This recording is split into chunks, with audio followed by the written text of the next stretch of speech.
अरे वाह बबलू जी, हमारा घोंसला तो बस बनकर तैयार ही होने वाला है।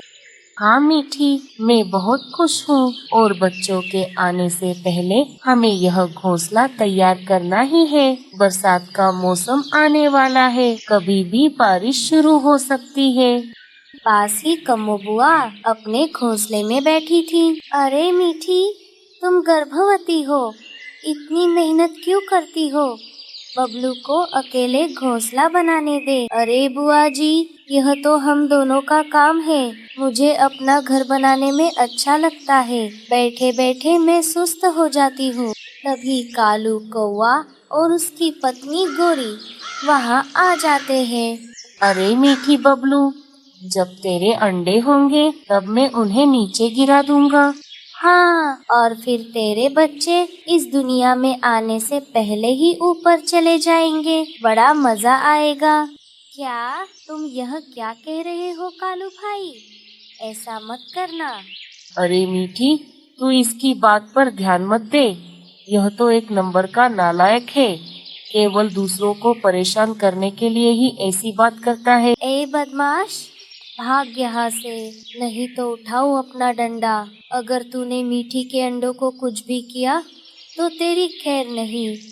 अब चल, भाग यहाँ से। अच्छा, तुम सब भला क्या कर लोगे? तुम मुझे कुछ नहीं कर सकोगे। मैंने तो तुम्हारे अंडे बाहर आने का इंतजार किया है। मैं तो उनको गिराकर भी उड़ जाऊंगा।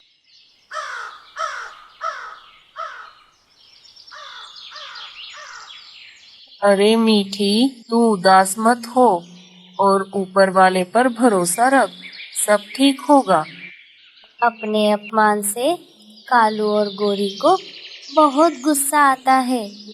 कालू और गोरी की धमकी के बाद मीठी अंदर ही अंदर बहुत डर गई थी।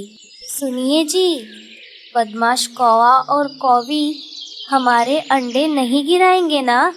मुझे बहुत डर लग रहा है। अरे नहीं मीठी, मैं हूँ ना, तुम चिंता क्यों करती हो? और पेड़ पर बाकी पंछी भी तो हैं, वो भी हमारी मदद करेंगे। अपनी इतनी बेइज्जती होने के बाद वे मनहूस यहाँ कभी दोबारा नजर नहीं आएंगे। यह सुनकर मीठी को थोड़ा सुकून मिला। कुछ दिन बाद उनका घोंसला तैयार हो गया। एक दिन आसमान में काले घने बादल छा गए और तेज बारिश होने वाली थी। मीठी और बबलू चिड़ियाखाना ढूंढने जंगल गए हुए थे। अरे बाप रे, लगता है तेज बारिश आने वाली है।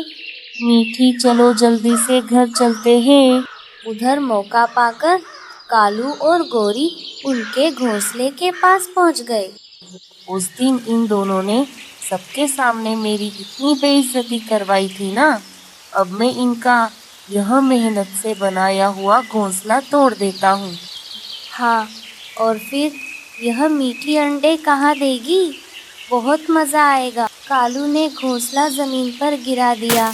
बारिश भी जोर से होने लगी। कालू और गोरी खुद को बचाने के लिए सामने वाले पेड़ पर जा बैठे। अब आएगा ना मजा? यह मीठी और बबलू का तमाशा देखने में तो बहुत मजा आएगा। हाँ, इस तमाशे के लिए ही तो मैंने इतने दिन इंतजार किया। आखिर बदला पूरा हुआ। तभी भीगते हुए मीठी और बबलू वापस पहुँचे। हे ऊपर वाले, हमारा घोंसला कहाँ गया? आखिर किसने तोड़ा? यह तो हमारा घोंसला ही नहीं है। लगता है हमारा घोंसला किसी ने तोड़ दिया। अब हम क्या करें मीठी? मुझे कुछ समझ में नहीं आ रहा। अरे नहीं, अब क्या होगा? हमारे बच्चों का क्या होगा? मैं अंडे कहाँ दूंगी? हे ऊपर वाले, हमने कभी किसी का बुरा नहीं किया, फिर यह सब हमारे साथ क्यों हो रहा है? फिक्र मत करो मीठी, कोई ना कोई रास्ता जरूर निकल आएगा। चलो पड़ोसियों से मदद मांगते हैं। वाले पेड़ पर बैठे कालू और गोरी यह देखकर जोर जोर से हंस रहे थे। मजा आ रहा है ना? यह तमाशा देखने के लिए ही तो मैंने इतने दिन इंतजार किया। आखिर मेरे अपमान का बदला पूरा हुआ। अच्छा, तो इसका मतलब यह सब तुम्हारा काम है कौवा? और क्या? इतना बढ़िया काम हमारे सिवा और कौन कर सकता है? तुमने ठीक नहीं किया, यह पाप है।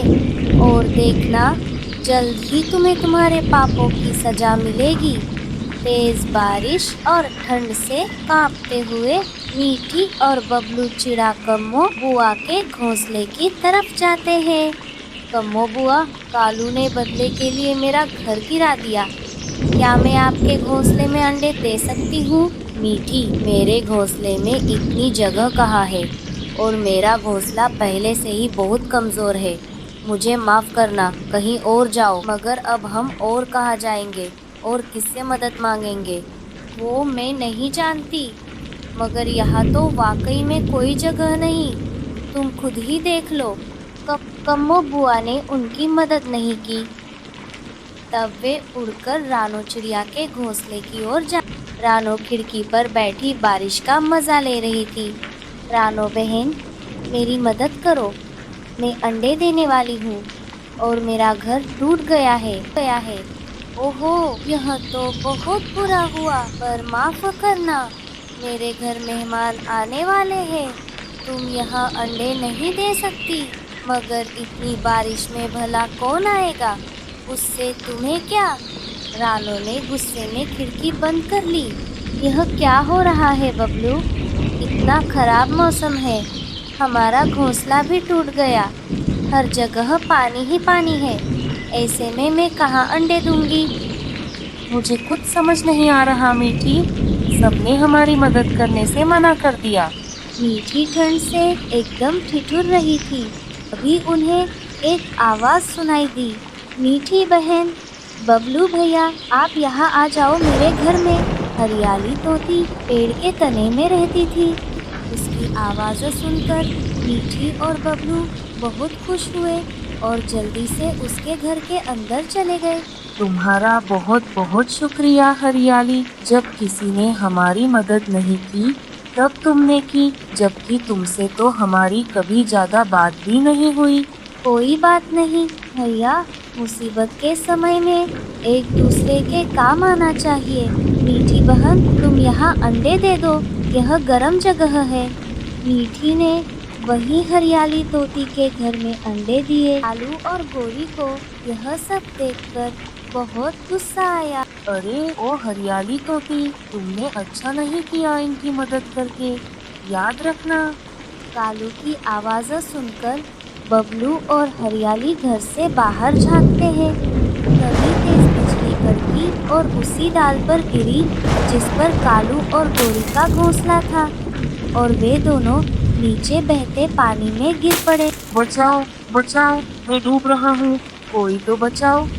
हरियाली और बबलू यह दृश्य देखकर हैरान रह गए। तभी पानी में बहता हुआ मीठी और बबलू का टूटा हुआ घोंसला भी आ गया।